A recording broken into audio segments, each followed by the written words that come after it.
Hey everyone, it's your boy from Tech Impact. Today I'm going to tell you a story that's been buried for years. You know that iPhone in your pocket? Well, what if I told you Apple wasn't the first to come up with it? Look, we all know how the story goes. January 2007, Steve Jobs walks on stage, shows everyone the iPhone, and boom, the world changes forever. At least, that's what everyone thinks. But I found something crazy. Just 20 miles from Apple's fancy headquarters, in some random garage in San Jose, a small team had already cracked it.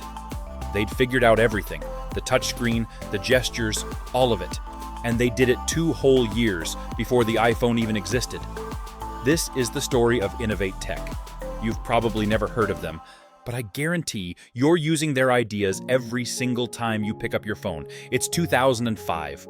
Remember those days? Everyone's rocking their Motorola Razrs and Blackberries. YouTube just started. People are going crazy over Tom from MySpace. And in this little garage in San Jose, something incredible was happening. Meet Marcus Rodriguez, Stanford graduate, programming genius, but most importantly, a guy who was sick of using a stupid little stick to poke at his Palm Pilot. He kept asking himself, why can't I just use my fingers?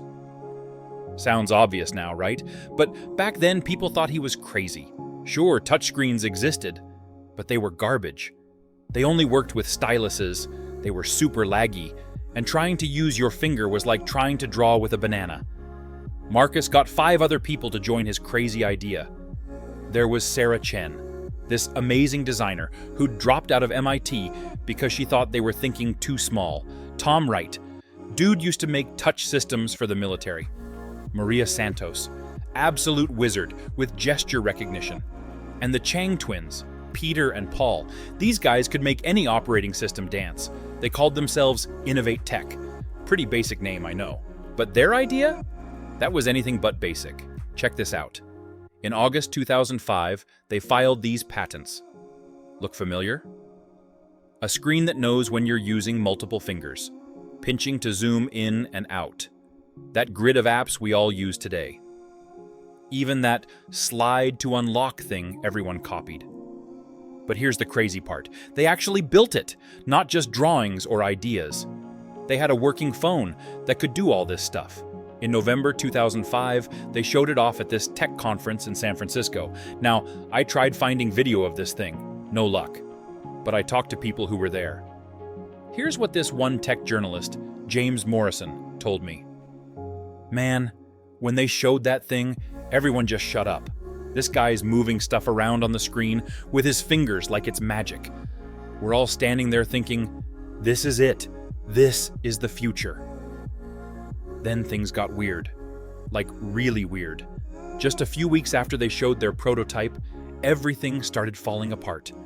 Their main investor ghosted them. Their patents got hit with all these random challenges. And get this, all their suppliers suddenly got bought out by bigger companies.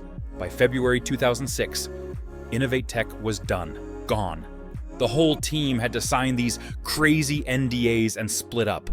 Marcus ended up teaching at San Jose State, and to this day, he won't say a word about what happened. But here's the thing, you can't make everything disappear. I spent months digging through old documents, talking to people, connecting the dots. And what I found? Man, it's wild. Listen, this story is just getting started. If you want to know what really happened, hit that subscribe button. Trust me, what comes next is going to change how you look at every piece of tech you own. All right, Tech Impact family, let's pick up where we left off. So InnovateTech vanished, just disappeared like that. But that's not where this story ends. Man, it's actually where things start getting really interesting. I'm not gonna lie. Getting to the bottom of this was a pain. 6 months of digging through documents, calling people, sending emails. Most people wouldn't even talk to me. The ones who did, they'd only speak if I promised not to share their names. But piece by piece, I started seeing this crazy pattern. Let's talk about those patents first. InnovateTech filed 16 of them in 2005. Pretty normal stuff, right? But then something strange happened. Every single one got hit with legal challenges. And get this, The companies filing these challenges, most of them were just empty offices in Delaware. No employees, no products, nothing. I showed these challenges to some patent lawyers. One guy who's been doing this for 30 years told me, "I've never seen anything like this. Someone spent serious money to bury these patents." But here's where it gets wild. After InnovateTech went under, all those patents got bought up by these random companies. I followed the paper trail, and guess what? All these companies led back to 3 major tech giants. Can't name them because, lawyers. But trust me, you know exactly who they are. Now check this out. December 2005, right after InnovateTech showed their prototype, suddenly their calendar is packed. All these tech executives showing up in their fancy cars, wanting private demos. No phones allowed, no cameras, just closed-door meetings. I found their old receptionist. She told me, it was crazy. Every day, different guys in suits would show up. They'd go in, stay for hours, come out looking excited. Next day, different company, same thing. Now, Marcus Rodriguez, the genius behind all this, he still won't talk about InnovateTech. But I found this old video of him giving a lecture in 2015. Listen to what he says. Innovation isn't always about who invents something first. Sometimes it's about who has the power to make it disappear until the time is right. Let that sink in for a second. This guy basically watched his invention get buried, and there was nothing he could do about it. But to really understand what happened here, we need to talk about how Silicon Valley actually works. Not the stuff they show you in movies. The real deals that happen behind closed doors. The way big companies stay on top. You guys are not going to believe what I found next. If you thought this was crazy so far, wait till you see the actual proof I dug up. Hit that subscribe button if you haven't already, because the last part of this story, it changes everything.